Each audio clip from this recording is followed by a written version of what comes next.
الحمد لله رب العالمين، والصلاة والسلام على نبينا محمد وعلى آله وصحبه ومن تبعهم بإحسان إلى يوم الدين. விருந்தளித்தவருக்காக கேட்க வேண்டிய துஆ. اللهم بارك لهم فيما رزقتهم واغفر لهم وارحمهم. اللهم அல்லாஹுவே பாரிக் அருள் வளம் புரிவாயாக லஹும் அவர்களுக்கு, ஃபீமா ரஸகதஹும் அவர்களுக்கு நீ கொடுத்திருக்கக்கூடிய ரிஸ்கிலே, வாழ்வாதாரத்திலே. ரிஸ்க் என்பது உணவு மாத்திரமல்ல,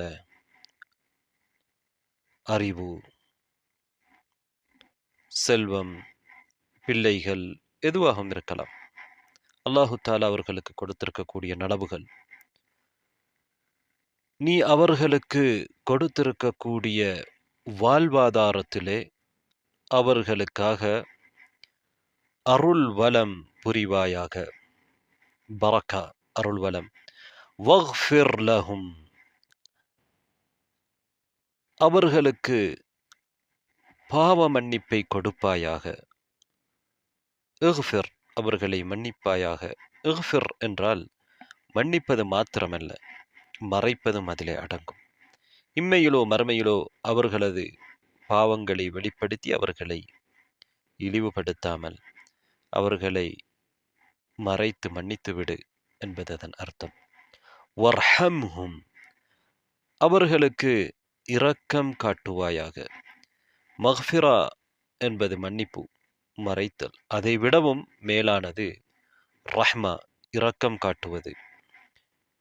அல்லாஹுடைய ரஹ்மா, கருணை, அன்பு, இரக்கம் இல்லாமல் சுவர்க்கத்துக்கு கூட எவருக்கும் செல்ல முடியாது. நாம் செய்கிற அமல்கள் சுவர்க்கத்துக்கு செல்வதற்கு எங்களை தகுதிப்படுத்துகிறது என்பது அர்த்தமல்ல. நாம் செய்கிற அமல்கள் சுவர்க்கத்துக்கு செல்வதற்கு காரணமாக இருக்கிறது. ஆனால் சுவர்க்கத்தின் அந்தஸ்தோடு ஒப்பிடும் பொழுது நாம் செய்கிற அமல்கள் மிக மிக குறைவானது.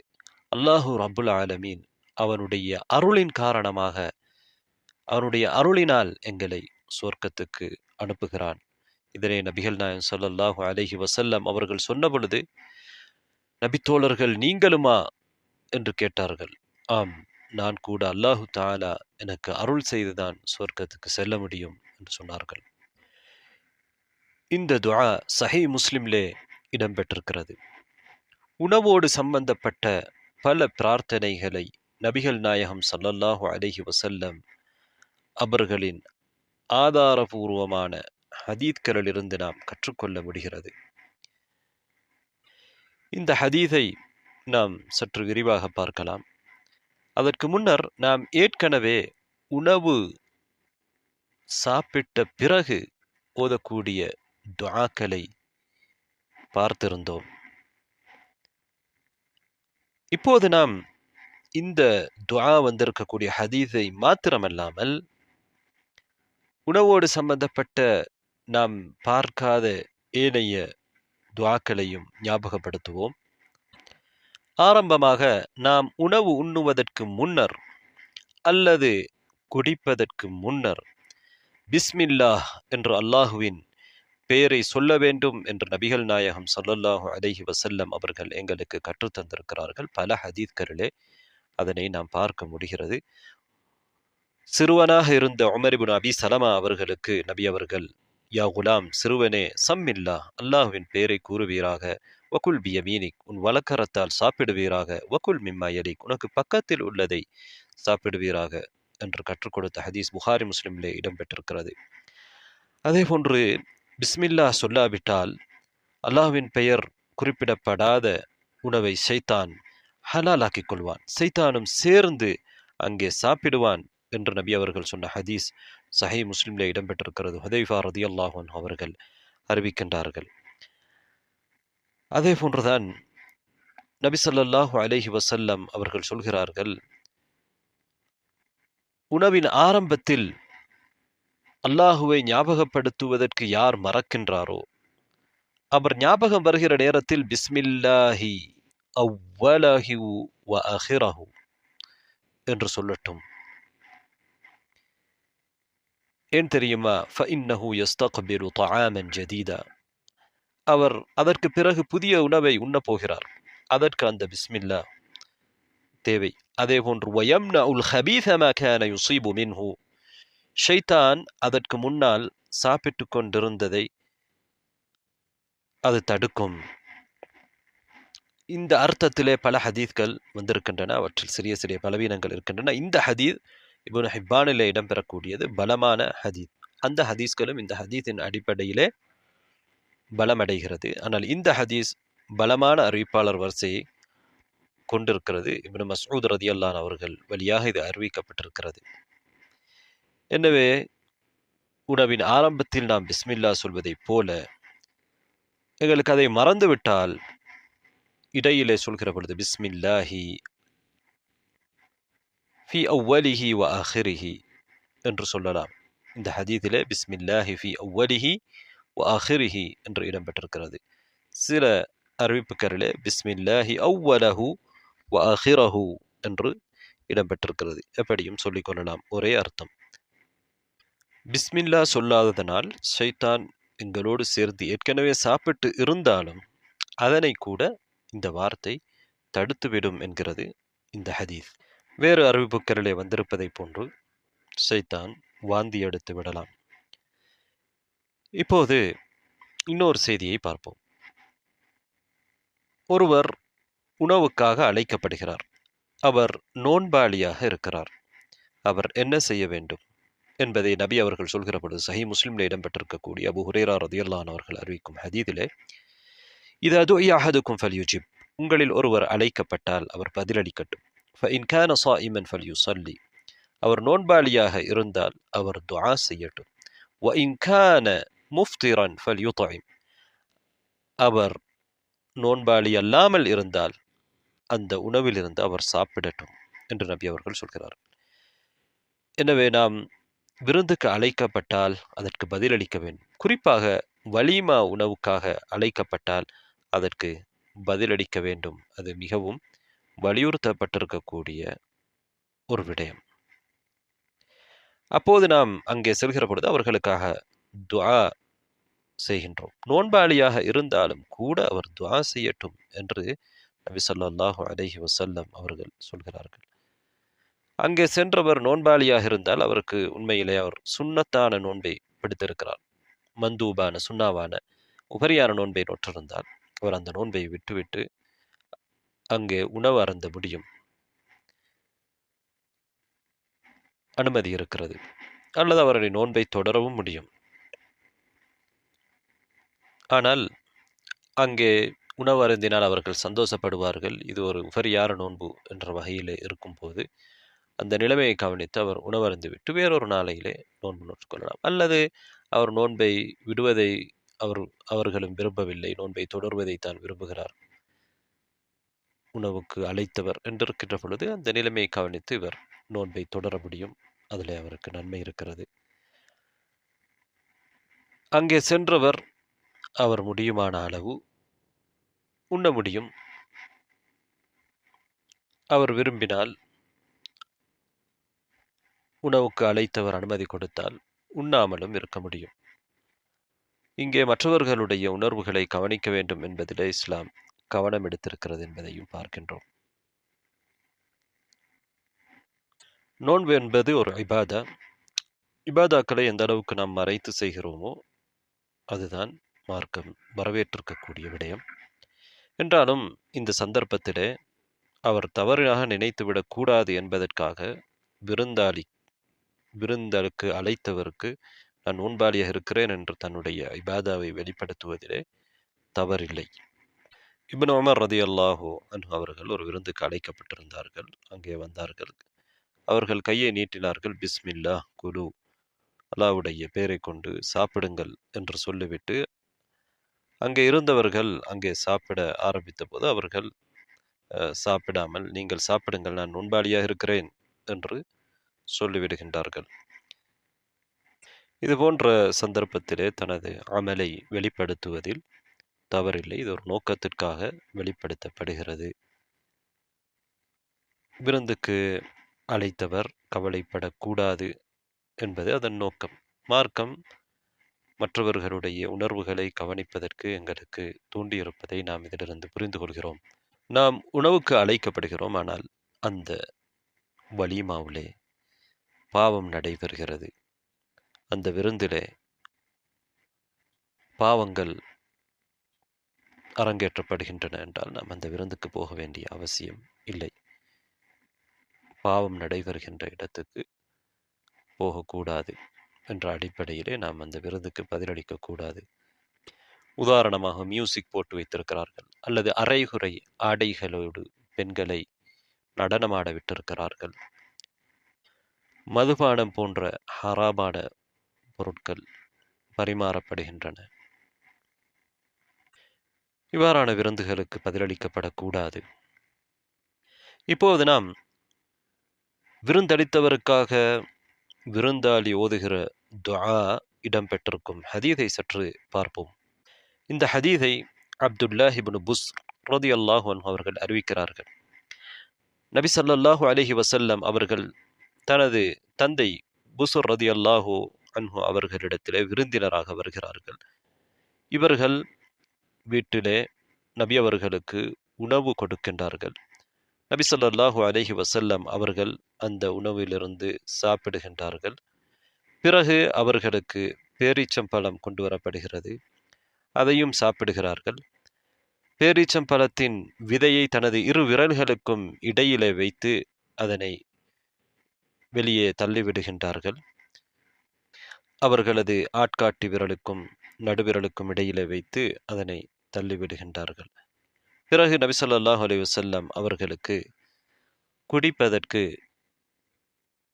குடிபானம் கொண்டு வரப்படுகிறது, அதனை குடிக்கின்றார்கள். பின்னர் தனது பக்கத்தில் இருக்கக்கூடியவருக்கு அந்த குடிபானத்தை தாம் குடித்துவிட்டு நபி அவர்கள் கொடுக்கின்றார்கள். நபி அவர்கள் இந்த விருந்துக்கு பிறகு புறப்பட்ட நேரத்திலே புஸ்ர் ரலியல்லாஹு அன்ஹு அவர்கள் நபி அவர்களின் வாகனத்தின் மூக்கண கயிறை பிடித்து உதுல்லாஹ லனா, எங்களுக்காக துஆ செய்யுங்கள் என்று நபி அவர்களிடத்திலே கேட்டுக்கொண்ட போது நபி அவர்கள் அல்லாஹும்ம பாரிக் லஹும் ஃபீமா ரஸக்தஹும் வக்ஃபிர் லஹும் வர்ஹம்ஹும் என்ற இந்த துஆவை ஓதினார்கள். நபி அவர்களுக்கு அவர்கள் உணவு கொடுத்தார்கள். உணவு என்பது பெரும்பாலும் ரொட்டியாக இருப்பதற்கு வாய்ப்பிருக்கிறது. வத்பா என்ற இன்னொரு உணவை கொடுத்திருக்கிறார்கள். அதற்கு ஹைஸ் என்றும் அரபியிலே சொல்வார்கள். ஒரு வகையான பேரீச்சம்பழம், புர்னி என்கின்ற பேரீச்சம்பழமும், காய்ந்த அகித் என்று சொல்வார்கள், காய்ந்த பால் கட்டி, அதனை இடித்து அதோடு சேர்த்து வெண்ணையும் ஊற்றி உருவாக்குகின்ற ஒரு வகையான உணவுதான் ஹைஸ். இது நபி அவர்களுக்கு அங்கே கொடுக்கப்படுகிறது. அதை சாப்பிட்டு முடித்ததற்கு பிறகு நபி ஸல்லல்லாஹு அலைஹி வஸல்லம் அவர்களுக்கு பேரீச்சம்பழம் தனியாக கொண்டு வரப்படுகிறது. அதை சாப்பிட்டு விட்டு நபி அவர்கள் அந்த பேரீச்சம்பழம் இருக்கிற பாத்திரத்திலேயே அதனுடைய விதைகளை போடாமல் அதனை தனது இரு விரல்களுக்கும் இடையிலே வைத்து வெளியே வீசிவிடுகிறார்கள். சிலர் அதனை எப்படி சொல்வார்கள் என்றால், இரு விரல்களுக்கும் இடையிலே மேற்பகுதியிலே, அதன் புறப்பகுதியிலே வைத்து அதனை வெளியே நபி அவர்கள் வீசுவார்கள் என்று.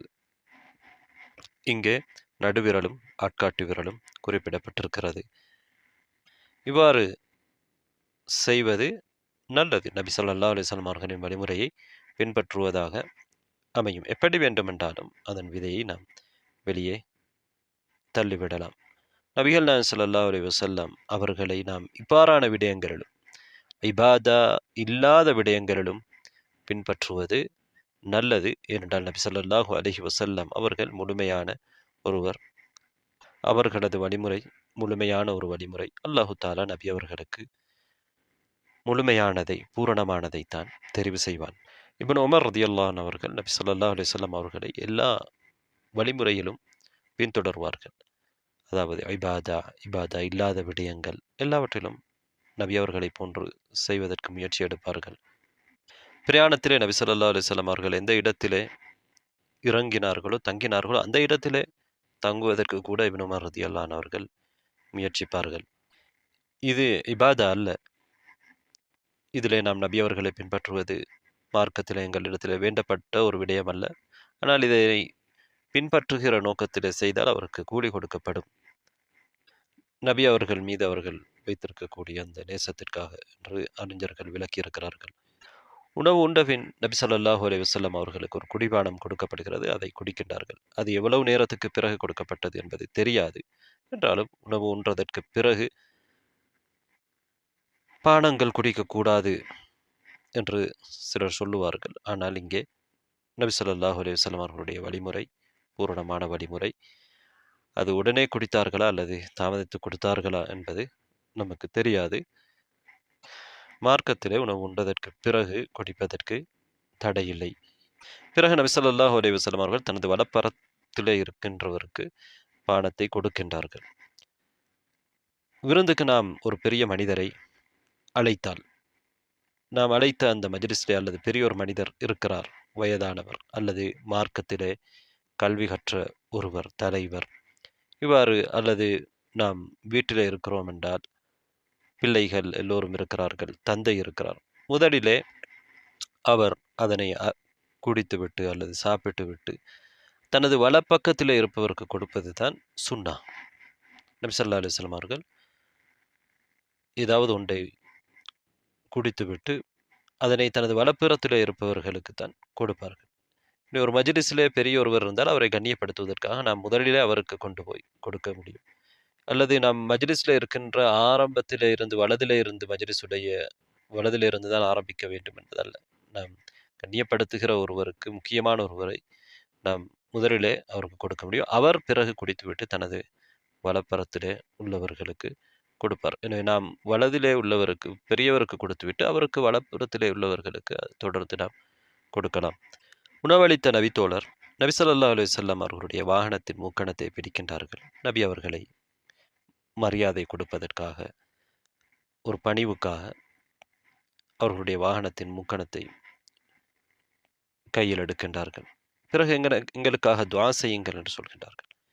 உண்மையிலே உணவு கொடுத்ததற்காக துஆ கேளுங்கள் என்று அவர் இங்கே சொல்லவில்லை. அதற்குரிய நன்மையை நபித்தோழர்கள் அல்லாஹ்விடம் தான் எதிர்பார்ப்பார்கள். இது நபி அவர்களை சந்தித்த, நபி அவர்கள் தங்களிடம் வந்த ஒரு சந்தர்ப்பமாக இருக்கிறது. இந்த சந்தர்ப்பத்தை பயன்படுத்தி தங்களுக்கு அல்லாஹ்விடத்திலே துஆ கேட்குமாறு அவர்கள் கூறுகிறார்கள். ஒருவர் இன்னொருவருக்கு ஏதாவது உதவி செய்தால் நாங்கள் அவரிடத்திலே துஆவை கூட எதிர்பார்க்க கூடாது என்பதுதான் எங்களுக்கு மார்க்கம் காட்டித்தரக்கூடிய வழிமுறையாக இருக்கிறது. நபி தோழர்களை பற்றி அல்லாஹு தஆலா குர்ஆனில் என்ன சொல்கிறான்? மூமின்களை பற்றி என்ன சொல்கிறான்? இன்னமா நுத்இமுக்கும் லிவஜ்ஹில்லாஹி, அல்லாஹுக்காக, அல்லாஹுடைய முகத்துக்காக, அல்லாஹ்வின் பொருத்தத்துக்காக நாங்கள் உணவளிக்கிறோம். லா நுரீது மின்கும் ஜஸாஅன் வலா ஷுக்கூரா, உங்களிடத்திலே கூலியையோ நன்றியையோ நாங்கள் விரும்பவில்லை என்பதுதான் அவர்களுடைய அடையாளமாக இருந்தது. சூரத்துல் இன்சானுடைய 8வது ஆயாவில், முன்னால் உள்ள ஆயாவில் சொல்கிறான், வயுத்இமூன தஆம அலா ஹுப்பிஹி, அல்லாஹுவை நேசித்ததன் காரணமாக அவர்கள் உணவளிக்கின்றார்கள். அல்லது அந்த உணவுக்கு மீது அவர்களுக்கு விருப்பம் இருக்கிறது, தேவை இருக்கிறது, இருந்தாலும் அவர்கள் உணவளிக்கிறார்கள் என்று அங்கே சொல்கின்றான். அதே போன்றுதான் நாம் விருந்து அளித்துவிட்டு விருந்தாளியிடத்திலே ஒரு விடயத்தை நாம் வேண்டுவது ஒரு முழுமையான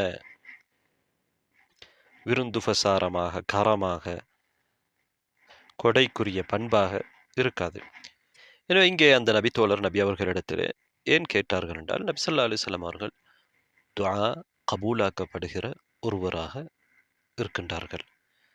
அதனால் அவர் உணவு கொடுத்தாரோ கொடுக்கவில்லையோ இந்த சந்தர்ப்பமாக பயன்படுத்துகிறார்கள். அதனால் தான் ஸஅத் ரலியல்லாஹு அன்ஹு அவர்களை தேடி நபி ஸல்லல்லாஹு அலைஹி வஸல்லம் அவர்கள் வந்த பொழுது நபி அவர்கள் சலாம் சொன்னார்கள். ஸஅத் ரலியல்லாஹு அன்ஹு அவர்கள் பதில் சொன்னார்கள். ஆனால் நபி அவர்களுக்கு கேட்க செய்யாமல் மெதுவாக சொன்னார்கள். ஏன்? நபி அவர்கள் திரும்ப திரும்ப சலாம் சொல்ல வேண்டும் என்பதற்காக. 3 முறை நபி அவர்கள் சலாம் சொல்லிவிட்டு அங்கே சென்று விடுகின்றார்கள். பிறகு ஸஅத் ரலியல்லாஹு அன்ஹு அவர்களை பின்தொடர்ந்து நபி ஸல்லல்லாஹு அலைஹி வஸல்லம் அவர்களிடத்தில் விடயத்தை சொல்கிறார்கள். நீங்கள் அதிகமாக உங்களுடைய சலாம் கிடைக்க வேண்டும், அதனால் நான் பயனடைய வேண்டும் என்று எதிர்பார்த்ததாக சொல்கின்றார்கள். அதேபோன்றுதான் அபு ஔஃபா ரதியல்லாஹு அன்ஹு அவர்கள் தனது ஜக்காவை நபி அவர்களிடத்திலே கொண்டு வந்து ஒப்படைத்த நேரத்திலே அவர்களுடைய மனைவி அபு ஔஃபா ரதியல்லாஹு அன்ஹு அவர்களுடைய மனைவி, அல்லாஹ்வுடைய தூதரே, எனக்காகவும் என் கணவனுக்காகவும் துஆ செய்யுங்கள் என்று சொன்னார்கள். அப்போது நபி ஸல்லல்லாஹு அலைஹி வஸல்லம் அவர்கள் அல்லாஹும்ம ஸல்லி அலா ஆலி அபி ஔஃபா என்று துஆ கேட்டார்கள். அல்லாஹும் அல் குர்ஆனிலே சொல்கிறான், "ஹுது மின் அம்வாலிஹிம் ஸதகத்தன் துதஹ்ஹிருஹும் வ துஸக்கீஹிம் பிஹா வ ஸல்லி அலைஹிம் இன்ன ஸலாத்தக ஸகனுன் லஹும்." ஜகாத்தை அவர்களிடத்திலே எடுத்துவிட்டு அவர்களுக்காக நீங்கள் துஆ செய்யுங்கள். நீங்கள் துஆ செய்வது அவர்களுக்கு மன அமைதியை கொடுக்கும் என்று. சூரத் தௌபாவுடைய 3வது ஆயா.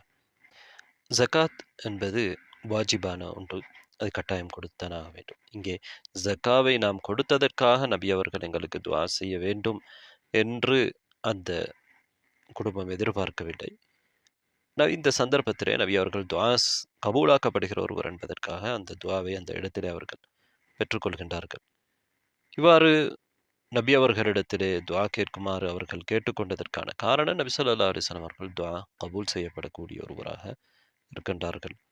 ஆனால் நாம் யாருக்காவது நனவு செய்கிறோம் அல்லது சதகா கொடுக்கின்றோம் என்றால் அவர்களிடத்தில் எங்களுக்காக துஆ செய்யுங்கள் என்று கேட்பது நல்லது அல்ல. என்ற நாம் கொடுப்பது அல்லாஹுக்கு.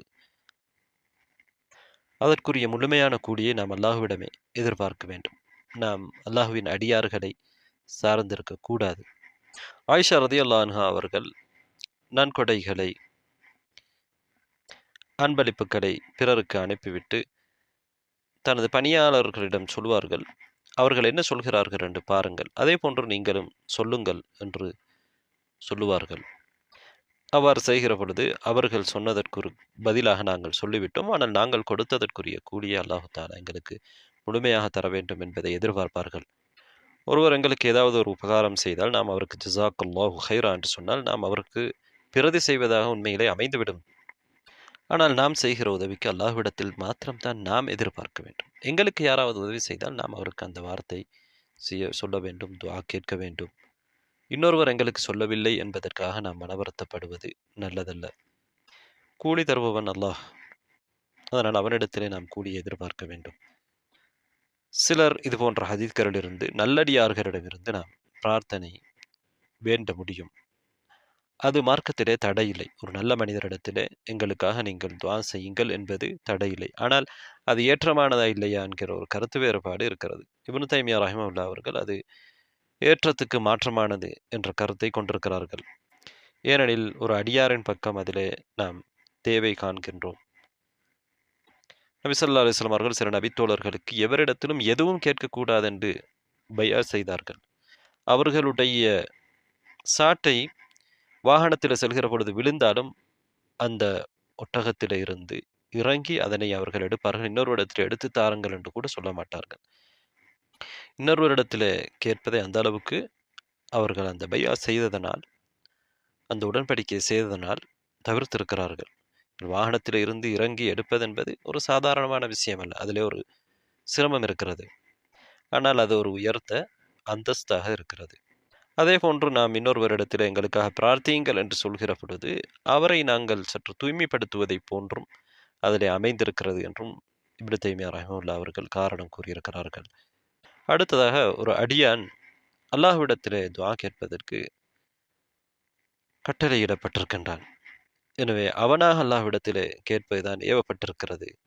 இன்னொருவரிடத்திலே போய் சொல்வது நல்லதல்ல என்ற கருத்தை கொண்டிருக்கிறார்கள். இது எப்படி இருந்தாலும் ஒருவர் கேட்பதிலே தவறு இல்லை. நபி ஸல்லல்லாஹு அலைஹி வஸல்லம் அவர்களிடத்திலே வேண்டப்பட்டதற்கு பிறகுதான் நபி அவர்கள் இந்த துஆவை அவர்களுக்கு கேட்டிருக்கிறார்கள். எனவே நாம் எங்களுக்கு உணவளித்ததற்கு பிறகு ஒருவருக்கு நாம் இதனை அவர்கள் கேட்காமலேயே கூற முடியும் என்பதுதான் தெரியக்கூடிய ஒரு விடயம். இது ஒரு பொதுவான துஆ. இதற்கு உணவளித்தால் மாத்திரமல்ல, வேறு சந்தர்ப்பங்களிலும் கூட இது ஒரு பொதுவான துஆ என்ற வகையிலே நாங்கள் ஒருவருக்கு துஆ கேட்கின்ற பொழுது இந்த துஆவை நாம் கூற முடியும். அன்பார்ந்த சகோதரர்களே, சகோதரிகளே, உணவளித்தவருக்காக விருந்தாளி ஓதுகிற இன்னொரு துஆ இருக்கிறது. அதான் அஃப்தர இந்தகுமுஸ் ஸாயிமூன وأكل طعامكم الأبرار وصلت عليكم الملائكة. அந்த வசனங்கள் முன்னுக்கு பின் மாற்றியும் அறிவிக்கப்பட்டிருக்கிறது. أكل طعامكم الأبرار وصلت عليكم الملائكة وأفطر عندكم الصائمون. இந்த துஆவின் கருத்தை பார்ப்பதற்கு முன்னால் நபி ஸல்லல்லாஹு அலைஹி வஸல்லம் அவர்கள் சஅத் இப்னு உபாதா ரலியல்லாஹு அன்ஹு அவர்களுடைய வீட்டுக்கு சென்று அனுமதி கேட்கின்றார்கள். 3 முறை சலாம் சொல்கிறார்கள். ஒவ்வொரு முறையும் சஅத் ரலியல்லாஹு அன்ஹு அவர்கள் பதில் சொல்கிறார்கள். ஆனாலும் நபி அவர்களுக்கு கேட்காமல் சொல்கிறார்கள். பிறகு 3வது முறைக்கு பிறகு நபி ஸல்லல்லாஹு அலைஹி வஸல்லம் அவர்கள் 3 முறை தான் அனுமதி கேட்பார்கள். அதற்கு பிறகு திரும்பி சென்று விடுவார்கள். திரும்பி செல்ல ஆரம்பித்த பொழுது சஅத் ரலியல்லாஹு அன்ஹு அவர்கள் நபி அவர்களை பின்தொடர்ந்து, அல்லாஹ்வுடைய தூதரே, என் தாயும் தந்தையும் உங்களுக்கு அர்ப்பணமாகட்டும். நீங்கள் சொல்கிற சலாம் என் காதில் விழுந்தது. ஆனாலும் நான் பதிலளிக்கவில்லை. பதிலளித்தேன், உங்களுக்கு கேட்கச் செய்யவில்லை. ஏனென்றால் உங்களுடைய சலாமும் பரக்காவும் ரஹ்மாவும் எனக்கு அதிகமாக கிடைக்க வேண்டும் என்பதற்காக என்று சொன்னார்கள். பிறகு நபி அவர்களை தனது வீட்டுக்குள் அழைத்து வந்து நபி அவர்களுக்கு உலர்ந்த திராட்சைகளை கொடுத்தார்கள். சில அறிவிப்புகளிலே ஜைத், அதாவது எண்ணெய். எண்ணெய் என்பது ஜைத்தூன், ஒலிவு எண்ணெய். இது ஒரு பரக்கா செய்யப்பட்ட எண்ணெய். அதே போன்று வஸிபகின் லில் ஆகிலீன் என்று அல்லாஹ் குர்ஆனில் சொல்கிறான். சாப்பிடுகின்றவர்களுக்கு அது உணவாக தொட்டு சாப்பிடக்கூடியதாக குழம்பாக இருக்கிறது. இதனை நபிகள் நாயகம் ஸல்லல்லாஹு அலைஹி வஸல்லம் அவர்கள் சாப்பிட்டு முடித்ததற்கு பிறகுதான் இந்த துஆவை ஓதியிருக்கிறார்கள்.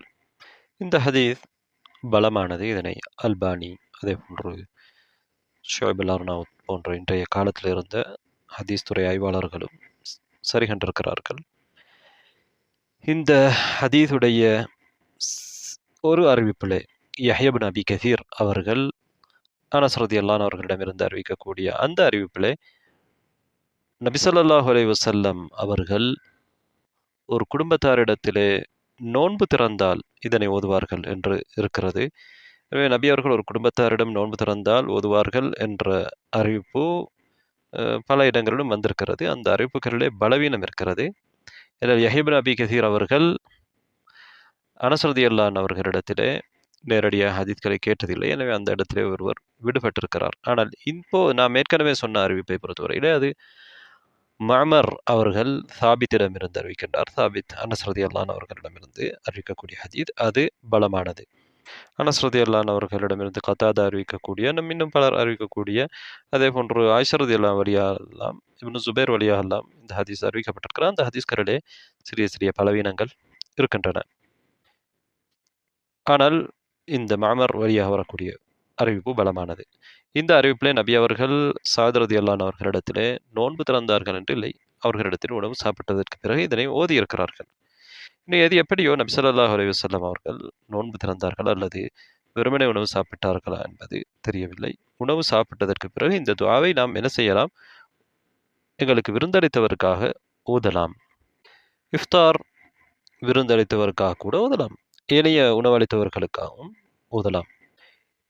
இந்த 3 வாக்கியங்களின் அர்த்தங்களையும் இப்போது நாம் பார்ப்போம். அஃப்தர இந்தகுமுஸ் ஸாயிமூன், உங்களிடத்திலே நோன்பாளிகள் நோன்பு திறக்கட்டும் என்பது இதன் அர்த்தம். நோன்பாளிகள் நோன்பு திறந்து விட்டார்கள் என்று அர்த்தமும் கொடுக்க முடியும். ஆனால் இங்கே இறந்த கால வினையிலே வரக்கூடிய சொற்களுக்கு 2 அர்த்தங்கள் கொடுக்கப்படும். சில நேரங்களிலே இறந்த கால அர்த்தம் நோன்பு திறந்து விட்டார்கள். வஅகல தஆமக்குமுல் அப்ரார், நல்லவர்கள் உங்கள் உணவை சாப்பிட்டு விட்டார்கள். வஸல்லத் அலைக்குமுல் மலாயிகா, மலக்குமார்கள் உங்களுக்கு ஸலவாத் சொல்லிவிட்டார்கள் என்ற அர்த்தம் கொடுக்க முடியும். அப்படி அல்லாமல் ஒரு துஆவாக நோன்பாளிகள் உங்களிடத்திலே நோன்பு திறக்கட்டும், நல்லவர்கள் உங்கள் உணவை சாப்பிடட்டும், வானவர்கள் மலக்குமார்கள் உங்களுக்கு ஸலவாத் சொல்லட்டும் என்ற அர்த்தம் கொடுக்கலாம். அந்த அர்த்தம் தான் இந்த இடத்திலே நெருக்கமானது. எங்களுக்கு தெரியும், நாங்கள் அரபு மொழியிலே பாரக் அல்லாஹ், அல்லாஹ் பரக்கத் செய்வானாக என்று துஆ கேட்கின்றோம். அங்கே இறந்த கால வினையிலே என்ன சொல்கிறோம்? அல்லாஹ் பரக்கத் செய்து விட்டான் என்று சொல்கிறோம். ஆனால் அதனுடைய நாட்டம் அல்லாஹ் உங்களுக்கு பரக்கத் செய்யட்டும், பாரக் அல்லாஹ். அதே போன்றுதான் நிகழ்கால எதிர்கால வினை பயன்படுத்தினாலும் அதே அர்த்தம் தான். யுபாரிக்குல்லா துவாவுக்கு நாம் பயன்படுத்த முடியும். எனவே பாரிக் பரகத் செய் என்கின்ற ஏவல் வினை பயன்படுத்த வேண்டும் என்ற கட்டாயம் இல்லை. அஃப்தர் ஐந்தக்கும் சாயிமுன், இதே போலதான் நீங்கள் குரானில் நீங்கள் பார்க்கலாம். வல்வாலிதாத் யுர்திஅன அவுலாதஹுன்ன ஹவுலைனி காமிலைன், தாய்மார்கள் தங்கள் குழந்தைகளுக்கு 2 வருடங்கள் முழுமையாக பாலூட்டுவார்கள் என்றால் அர்த்தம் பாலூட்டட்டும். நோன்பாளிகள் உங்களிடத்திலே நோன்பு திறக்கட்டும் என்றால் அது துஆ என்று நாம் எடுக்கின்ற பொழுது ஏன் நபி அவர்கள் அவ்வாறு துஆ கேட்க வேண்டும் என்றால், ஒரு இடத்திலே நோன்பாளி நோன்பு திறந்தால் அவருக்கு அதற்கு நிறைய நன்மை இருக்கிறது என்பது அர்த்தமாகிறது. ஒருவருக்கு நாங்கள் நோன்பு திறக்க செய்தால் எங்களுக்கும் அவருக்கு கிடைக்கிற நன்மையிலே எங்களுக்கும் நன்மை கிடைக்கிறது, அவருக்கு நன்மை குறையாது. அதே போன்று நோன்பு திறக்க கொடுத்தவருக்கும் நன்மை கிடைக்கிறது. நோன்பு திறக்க வைப்பது ஒரு சிறந்த அமல் என்பதும் இந்த துஆவிலிருந்து நாம் புரிந்து கொள்கிறோம். ஒருவரிடத்திலே நோன்பாளிகள் நோன்பு திறந்தால் அவருக்கு சிறந்த நன்மை இருக்கிறது என்பதை குறிக்கிறது. அஃப்தர் ஐந்தக்கும் சாயிமூன், நோன்பாளிகள் உங்களிடத்திலே நோன்பு திறக்கட்டும். வஅகல தஆமக்குமுல் அப்ரார், நல்லவர்கள் உங்கள் உணவை உட்கொள்ளட்டும். அல் அப்ரார் என்பது பர், நல்லவர் என்பது அர்த்தம். நல்லவர்கள், நல்லவர். அல் பிர் என்பது நன்மை. ஆனால் பிர் என்றால் என்ன? வலக்கின் அல் பிர்ர மன் இத்தகா, யார் தக்வா உள்ளவர்களாக இருக்கின்றார்களோ, இரையச்சம் உள்ளவர்கள் தான் அபரார்கள், நல்லவர்கள். இரையச்சம் உள்ளவர்கள் உங்களுடைய உணவை உண்ணட்டும் என்று கேட்பது என்றால், எல்லோருக்கும் நாம் உணவளிக்க முடியும். யாருக்கு நாம் உணவளித்தாலும் எங்களுக்கு நன்மை இருக்கிறது. ஆனால் இரையச்சம் உள்ளவர்கள் அதனை உண்ணுகிற பொழுது அதனுடைய நன்மை அதிகமாக இருக்கிறது என்பதை இந்த ஹதீஸிலிருந்து நாம் புரியலாம். நபி ஸல்லல்லாஹு அலைஹி வஸல்லம் அவர்கள் சொல்லியிருக்கிறார்கள், லா துஸாஹிபு இல்லா முஃமினா, லா துஸாஹிப் இல்லா முஃமினா, ஒரு மூமினோடு அன்று நீ நட்பு கொள்ளாதே.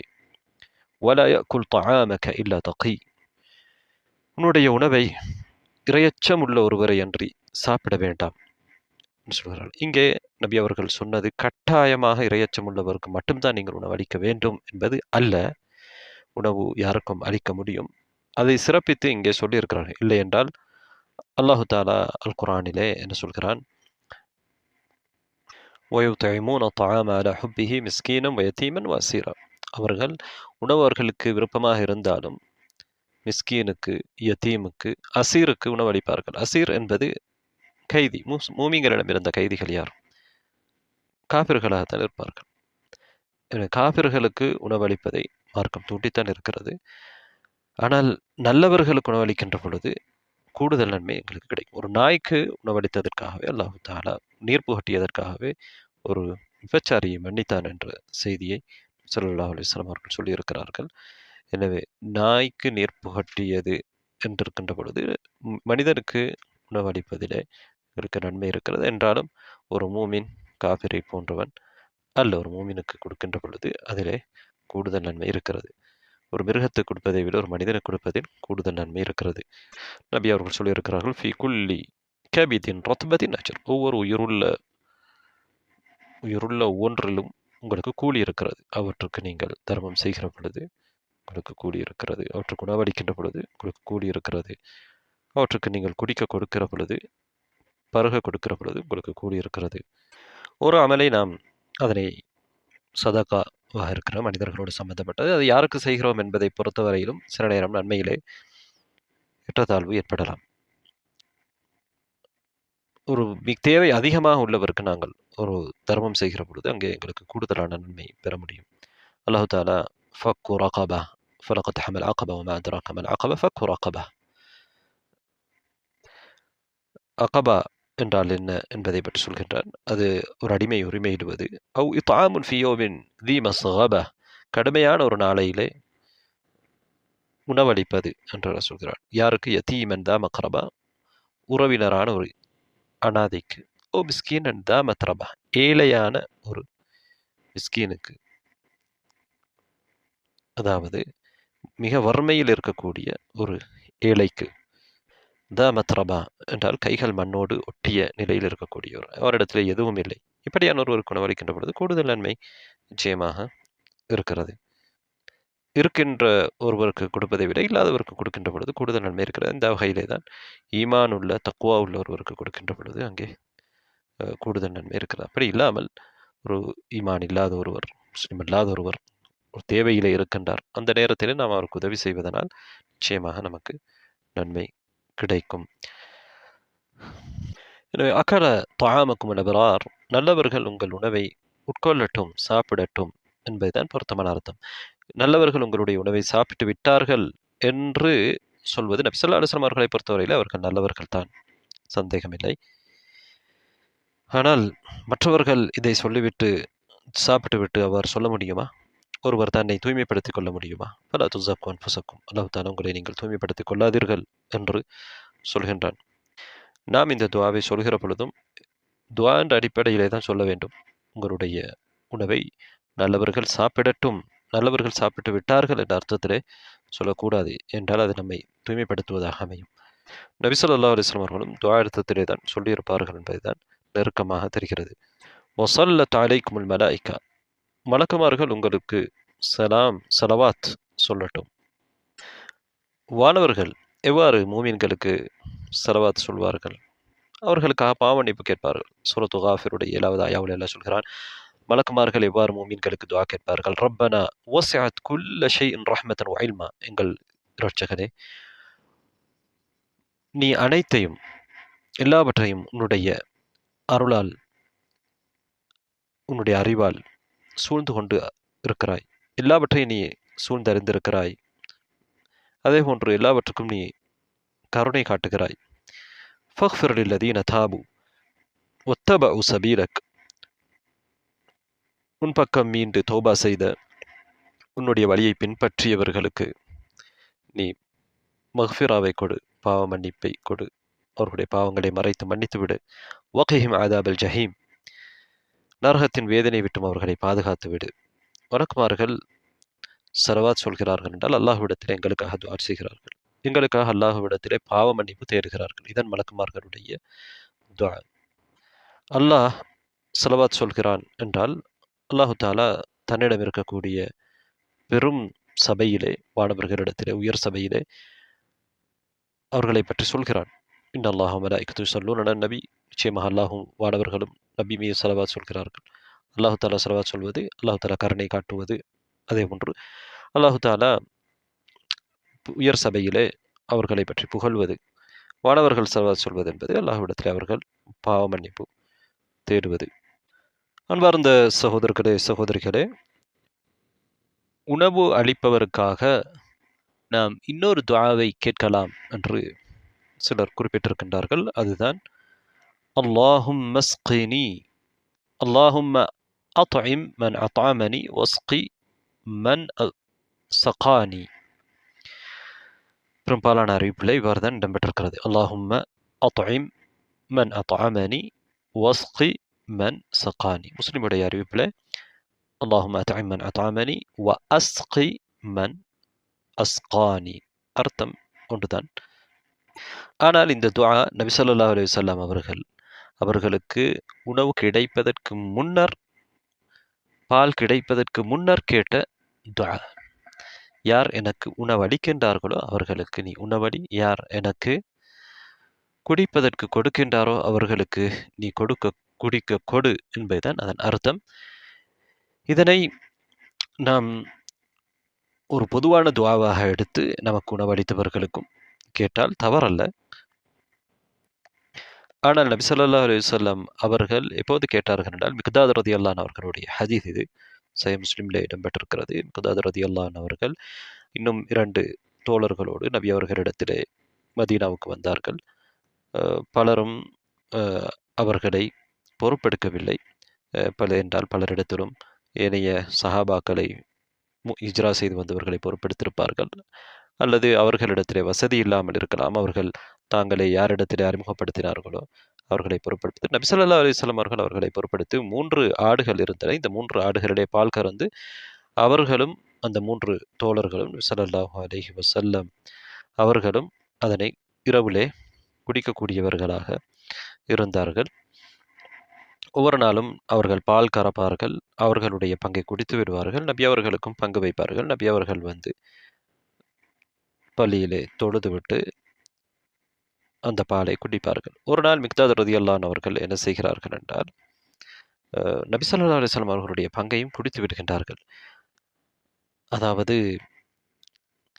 நபி தோழர்கள், அன்சாரிகள் நபி அவர்களுக்கு ஏதாவது கொடுப்பார்கள் தானே என்று இவருக்கு ஷைத்தான் எண்ணத்தை போடுகிறான். நபி அவர்களுடைய பங்கையும் குடித்து விடுகின்றார்கள். நபி ஸல்லல்லாஹு அலைஹி வஸல்லம் அவர்கள் இரவிலே வருவார்கள். தூங்குகின்றவரை எழுப்பாத விதத்திலும், விழித்திருப்பவர் செவிமடுக்கிற விதத்திலும் நடுத்தரமாக சலாம் சொல்வார்கள். நபி அவர்கள் வந்தார்கள், சலாம் சொன்னார், தொழுதார்கள். பிறகு வந்து அவர்களுடைய அந்த பாலை திறந்து பார்த்தார்கள். அங்கே பால் இருக்கவில்லை. என்றால் மிக்தாத் ரலியல்லாஹு அன்ஹு அவர்கள் நபி அவர்களுடைய பாலை ஏற்கனவே குடித்து விட்டார்கள். அவர்களுடைய தோழர்களும் குடித்துவிட்டு தூங்குகிறார்கள். மிக்தாத் ரலியல்லாஹு அன்ஹு அவர்கள் எஞ்சியிருந்த நபி அவர்களுக்கு இருந்த அந்த பாலையும் சேர்த்து குடித்ததனால் அவர்கள் பயந்து கொண்டிருந்தார்கள். ஆரம்பத்திலே அவர்களுக்கு ஏதாவது கிடைத்துவிடும் என்ற எண்ணத்திலே சைத்தான் அவரை தூண்டினான். பிறகு சைத்தான் அவர் என்னை கவலைக்குள்ளாக்கினான் என்று அவர் சொல்கிறார். இப்போது நபி ஸல்லல்லாஹு அலைஹி வஸல்லம் அவர்கள் வந்து எனக்கு எதிராக துஆ கேட்டு விடுவார்கள் என்று அவர்கள் குடித்து முடித்ததற்கு பிறகு அந்த எண்ணத்தை சைத்தான் எனக்கு போட்டான். பிறகு நான் தூங்கிக் கொண்டிருந்தேன். ஒரு போர்வை என் மீது இருந்தது. என்னுடைய காலை மூடினால் தலை தெரிகிறது, தலை மூடினால் கால் தெரிகிறது. இதுதான் சஹாபாக்களுடைய நிலைமை. அதுவும் பால் என்பது ஒரு குறைவான உணவுதான். 3 ஆடுகள், அதிலிருந்து எடுத்து 4 பேர்கள் என்ன செய்கிறார்கள்? பால் குடிக்கின்றார்கள். இப்படியான வாழ்க்கையை தான் சஹாபாக்கள் வாழ்ந்தார்கள். இவர்கள்தான் எதிர்காலத்திலே உலகத்தையே வெற்றி கொண்டார்கள். இந்த மிக்தாத் ரலியல்லாஹு அன்ஹு அவர்கள் நபி அவர்கள் வந்து தனக்கு எதிராக துஆ கேட்டு விடுவார்களோ என்று பயப்படுகிறார்கள். அங்கே நபி ஸல்லல்லாஹு அலைஹி வஸல்லம் அவர்கள் சலாம் கொடுத்ததற்கு பிறகு என்ன செய்கிறார்கள்? வந்து அவர்களுடைய அந்த பாத்திரத்தை திறந்து பார்க்கின்றார்கள். அதில் எதுவும் இல்லை. தலையை நபி ஸல்லல்லாஹு அலைஹி வஸல்லம் அவர்கள் வானத்துக்கு உயர்த்தினார்கள். உயர்த்தி என்ன துஆ கேட்டார்கள்? அல்லாஹும்ம அத்இம் மன் அத்அமனி வஸ்கி மன் ஸகானி. யா அல்லாஹ், எனக்கு உணவளித்தவருக்கு நீ உணவளி, எனக்கு குடிக்க கொடுத்தவருக்கு குடிக்க கொடு. இங்கே நபி அவர்கள் நாடியது, இனிமேல் யார் உணவளிக்கிறார்களோ, யார் குடிக்க கொடுக்கிறார்களோ அவர்களுக்கு உணவளி அல்லது குடிக்க கொடு, அல்லது பொதுவாக யார் உணவளித்தார்களோ அவர்களுக்கு உணவளி, யார் குடிக்க கொடுத்தார்களோ அவர்களுக்கு குடிக்க கொடு. கடந்த காலத்தில் இருக்கலாம், எதிர்காலத்தில் இருக்கலாம், பொதுவானதாக கூட இருக்கலாம். இந்த நபித்தோழர் இந்த துஆ எனக்கு கிடைக்க வேண்டும் என்று ஆசைப்படுகின்றார். அந்த நபித்தோழர் மிக்தாத் ரலியல்லாஹு அன்ஹு அவர்கள் வந்த விதத்தை ஆரம்பத்தில் எவ்வளவு வர்ணித்திருக்கிறார்கள் என்றால், எங்களுடைய காதுகள், பார்வைகள் எல்லாம் களைப்பினால், கஷ்டத்தினால், பசியினால் போய்விட்டது. அந்த அளவுக்கு நாம் வறுமையிலே கஷ்டத்தில் இருந்தோம். அந்த நேரத்தில் தான் இந்த நிகழ்வு நடக்கிறது. நபி ஸல்லல்லாஹு அலைஹி வஸல்லம் அவர்களிடத்திலே வந்து அவர்கள் தங்குகிறார்கள். நபி ஸல்லல்லாஹு அலைஹி வஸல்லம் அவர்களுடைய உணவை, குடிபானத்தை குடிப்பது ஒரு பொருத்தமல்ல. என்றாலும் அவர் ஏதோ அந்த நேரத்திலே ஷைத்தானுடைய தூண்டுதலினால் குடித்து விட்டார். ஆனால் நபி ஸல்லல்லாஹு அலைஹி வஸல்லம் அவர்கள் எவ்வாறு நடந்து கொள்கிறார்கள்? யார் அவர்களிடத்திலே வந்து கேட்கவும் இல்லை. தூங்குகின்றவர்களை எழுப்பவும் இல்லை. எங்களுக்காக என்னுடைய இதை யாராவது எடுத்தீர்களா? அல்லது ஏதாவது நடந்திருக்கும், வேறு ஏதாவது இடத்திலே வைத்திருப்பார். இதை எதையும் நபி ஸல்லல்லாஹு அலைஹி வஸல்லம் அவர்கள் பொருட்படுத்தவில்லை. அல்லாஹ்விடத்திலே அந்த நேரத்திலே துஆ கேட்கின்றார்கள். அந்த இடத்திலே நபி ஸல்லல்லாஹு அலைஹி வஸல்லம் அவர்கள் கோவப்படவில்லை. நபி ஸல்லல்லாஹு அலைஹி வஸல்லம் அவர்கள் பூரணமான இயல்பு தன்மையை, நட்பண்புகளை கொண்ட ஒருவராக இருந்தார்கள். ஒருவர் என்பதை விட அவர்கள் தான் உலகத்திலேயே அனைவரையும் விட நட்பண்பு மிக்கவராக இருந்திருக்கிறார்கள். இங்கே நபி ஸல்லல்லாஹு அலைஹி வஸல்லம் அவர்கள் வானத்தை நோக்கி தனது தலையை உயர்த்துவது, துஆ கேட்கின்ற பொழுது வானத்தை நோக்கி நாம் தலை உயர்த்தலாம் என்பதற்கான ஆதாரமாக இருக்கிறது. பொதுவாக நாம் துஆ கேட்கின்ற பொழுது கையை உயர்த்தி எங்களுக்கு முன்னால் பார்ப்போம். கையை வானத்தை நோக்கியும் தலை என்ன செய்யலாம்? உயர்த்தலாம்.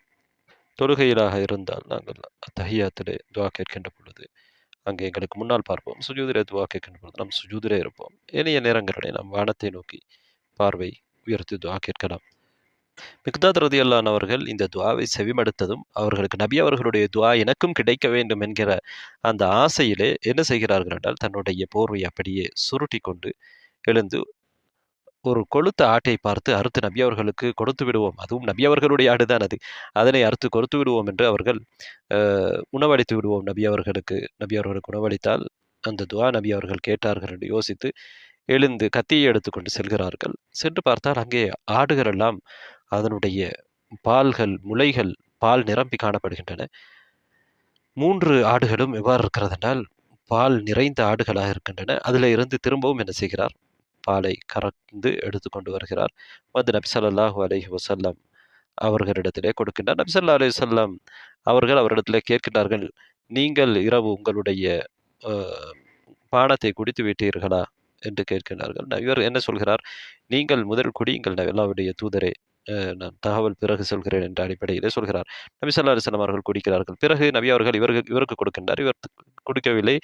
அல்லாஹ்வுடைய தூதரே நீங்கள் குடியுங்கள் என்று சொல்கிறார். நபி அவர்களும் குடித்து நபி அவர்கள் வயிறு நிரம்பி விட்டார்கள் என்று, தாகம் தீர்ந்து விட்டார்கள், நபி அவர்கள் தாகம் தீர்ந்து விட்டார்கள் என்று நான் அறிந்த பொழுது எனக்கு அவருடைய துஆ கிடைத்திருக்கும் என்று நான் தெரிந்த பொழுது நான் சிரித்தேன். சிரித்து கீழே விழுந்தேன் என்று அவர் சொல்கின்றார். நபி ஸல்லல்லாஹு அலைஹி வஸல்லம் அவர்கள் சொன்னார்கள், அவரை பார்த்து சொல்கிறார், மிக்தாதே, ஏதோ ஒரு விடயத்தை நீங்கள் செய்திருக்கிறீர்கள். ஏதோ உங்களுடைய அ சேட்டைகளிலே ஒன்றாக இது இருக்கிறது. மிக்தாத் ரலியல்லாஹு அன்ஹு அவர்கள் இதிலிருந்து என்ன தெரிகிறது என்றால், அவர்கள் ஒரு நகைச்சுவையாக, சுவாரஸ்யமாக அ உரையாடக்கூடிய ஒருவராக இருந்திருக்கிறார் என்று தெரிகிறது. அப்போது நபி ஸல்லல்லாஹு அலைஹி வஸல்லம் அவர்கள் என்ன என்று கேட்கின்றார்கள். அப்போது நடந்த விடயத்தை அவர் சொன்னபொழுது நபி அவர்கள் சொல்கிறார்கள், மா ஹாதிஹி இல்லா ரஹ்மத்தும் மின் அல்லாஹ். இது அல்லாஹ்விடமிருந்து ஒரு அருளாகவே அன்று வேறில்லை. அ ஏன் நீங்கள் சொல்லியிருக்க கூடாதா? ஏனைய 2 தோழர்களையும் நாம் எழுப்பி அவர்களும் இந்த பாலை குடித்திருப்பார்களே என்று. அப்போது மிக்தாத் ரலியல்லாஹு அன்ஹு அவர்கள் சொல்கிறார்கள், இல்லை, நீங்கள் குடித்து விட்டீர்களா? நான் குடித்து விட்டேன். அதற்கு பிறகு ஏனையவர்களை பற்றி நான் பொருட்படுத்தவில்லை என்று அவர் அந்த இடத்திலே சொல்கின்றார். அதாவது அவருக்கு அந்த யோசனை அந்த இடத்திலே வரவில்லை. நபி ஸல்லல்லாஹு அலைஹி வஸல்லம் அவர்கள் குடிக்க வேண்டும் என்பது அவருடைய முக்கியமான நோக்கமாக இருந்தது. குடித்து விட்டார்கள், தானும் குடித்து விட்டோம், மற்றவர்களை பற்றி நான் பொருட்படுத்த முடியவில்லை. மா உபாலி, என்னால் இந்த நேரத்திலே அதனை பொருட்படுத்த முடியாமல் போய்விட்டது. அதை பற்றி யோசிக்க முடியாமல் போய்விட்டது. நீங்கள் குடித்து விட்டீர்கள், நான் குடித்து விட்டீர்கள், ஏனையவர்கள் குடித்தார்களா என்பதை நான் பொருட்படுத்தவில்லை என்று அவர்கள் சொல்கிறார்கள். இங்கே நபி ஸல்லல்லாஹு அலைஹி வஸல்லம் அவர்கள் இந்த துஆவை எப்போது கேட்டிருக்கிறார்கள்? மிக்தாத் ரலியல்லாஹு அன்ஹு அவர்கள் பால் கொடுப்பதற்கு முன்னால் தான் இதனை கேட்டிருக்கிறார்கள். எனவே அது பொதுவான அர்த்தத்தை நாம் அதுக்கு கொடுக்கவும் முடியும். அல்லாஹும்ம தஇம்மன் அதாமனி, எனக்கு உணவளித்தவருக்கு உணவளி. அதுக்கு முன்னால் அளித்திருந்தாலும் சரி, இனிமேல் அளிப்பவராக இருந்தாலும் சரி. வஸ்கி மன் சகானி, எனக்கு குடிக்க கொடுப்பவருக்கு, பானம் அளிப்பவருக்கு, பருக தருபவருக்கு நீயும் பருக கொடு என்பதுதான் அதன் அர்த்தம். நபி அவர்கள் கேட்டதைப் போன்று நாம் ஒருவரிடத்திலே உணவுக்காக சென்றிருந்தால் அவர் உணவு தருவதற்கு முன்னால் கூட இந்த துஆவை நாம் கேட்கலாம். என்றால் இந்த துஆ அவருக்கு அது சேர வேண்டும் என்பதற்காக. விருந்தோம்பல் என்பது நபி ஸல்லல்லாஹு அலைஹி வஸல்லம் அவருடைய காலத்தில் இருந்த நபி தோழர்களிடம் இருந்த மூமின்களிடம் இருக்கக்கூடிய ஒரு முக்கியமான பண்பாக இருக்கிறது. விருந்து அளிப்பது இஸ்லாம் கடமையாக்கி இருக்கிறது. ஒருவர் வருகிறார் என்றால் அவருக்கு 3 நாள் விருந்தளிப்பதை மார்க்கம் கடமையாக்கி இருக்கிறது. நபி ஸல்லல்லாஹு அலைஹி வஸல்லம் அவர்கள் ஒரு கட்டத்திலே சொல்லியிருக்கிறார்கள், அலா ரஜுலுன் யுதீஃபு ஹாதா, இந்த மனிதருக்கு யாராவது விருந்தளிக்க கூடாதா? ரஹிமஹுல்லா, அல்லாஹ் அப்படியானவருக்கு ரஹ்மா செய்யட்டும், அருள் புரியட்டும் என்று சொல்லியிருக்கிறார்கள். விருந்து அளிப்பதற்கு தூண்டி இருக்கின்றார்கள். அதே போன்றுதான் ஒரு விருந்தாளி நம்மிடத்திலே வருகின்ற பொழுது அதனை வரவேற்கின்ற பண்பு நபி தோழர்களிடத்திலே இருந்திருக்கு. மர்ஹபன் வ அஹ்லன். நபி ஸல்லல்லாஹு அலைஹி வஸல்லம் அவர்கள் அபுல் ஹைசம் மாலிக் இப்னு துய்ஹான் என்கின்ற நபித்தோரிடத்தில் சென்ற பொழுது அவருடைய மனைவி மர்ஹபன் வ அஹ்லன் என்று சொல்கின்றார், வரவேற்கின்றார், வருக என்ற அர்த்தத்திலே. அதே போன்று அந்த நபித்தோழர் என்ன சொல்கிறார், அல்ஹம்துலில்லாஹ் மா அஹதுனில் யௌம அக்ரம அத்யாஃபன் மின்னி, இன்றைய தினம் என்னை விட சிறந்த விருந்தினர்களை கொண்ட யாரும் இல்லை என்று சொல்கின்றார். விருந்தினர் வருவதையிட்டு நபி ஸல்லல்லாஹு, அதுவும் நபியவர்கள் வருவதையிட்டு அவர்கள் மிகவும் சந்தோஷப்படுகின்றார்கள். எனவே இந்த விருந்தோடு சம்பந்தப்பட்ட பல துஆக்களை நாங்கள் பார்த்திருக்கிறோம். நாம் விருந்துண்டு விட்டு, உணவு உண்டு விட்டு அல்லாஹுக்கு நன்றி செலுத்துவதற்காக துஆ கேட்பது சம்பந்தமாக ஏற்கனவே ஒரு பதிவிலே பார்த்திருக்கின்றோம். பாரக்கல்லாஹு ஃபீக்கும் வ நஃபஅ பிக்கும் வ ஆகிரு தஅவானா அனில் ஹம்துலில்லாஹி ரப்பில் ஆலமீன்.